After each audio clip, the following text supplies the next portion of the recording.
বাংলাদেশের রাজধানী ঢাকার বহুতলে ভয়াবহ আগুন, মৃত অন্তত ৪৫, আহত ৪০-এরও বেশি মানুষ।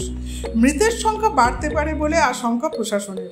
আহতেরা ঢাকা মেডিকেল কলেজ এবং শেখ হাসিনা জাতীয় বার্ন ও প্লাস্টিক সার্জারি ইনস্টিটিউটে চিকিৎসাধীন। দমকলের ১৩টি ইঞ্জিন প্রায় ২ ঘন্টার প্রচেষ্টায় আগুন নিয়ন্ত্রণে আনে। এরপরই শুরু হয় উদ্ধার কাজ। ওই বহুতল থেকে ৭৫ জনকে উদ্ধার করা হয়। ঢাকার দমকল বিভাগের এক আধিকারিক জানান, বৃহস্পতিবার রাতে ঢাকার বেইলি রোডে উপস্থিত একটি ৭তলা শপিং মলে আগুন লাগে। খাবারের দোকান ছাড়াও জামা কাপড়, মোবাইল এবং অন্যান্য দোকানও ছিল এই বহুতলে। বহুতলটির দোতলায় ছিল একটি বিরিয়ানির দোকান। এখান থেকেই আগুন লাগে বলে অনুমান। কালো ধোঁয়ায় ঢেকে যায় এলাকা। ভিতরে আটকে পড়েন বহু মানুষ।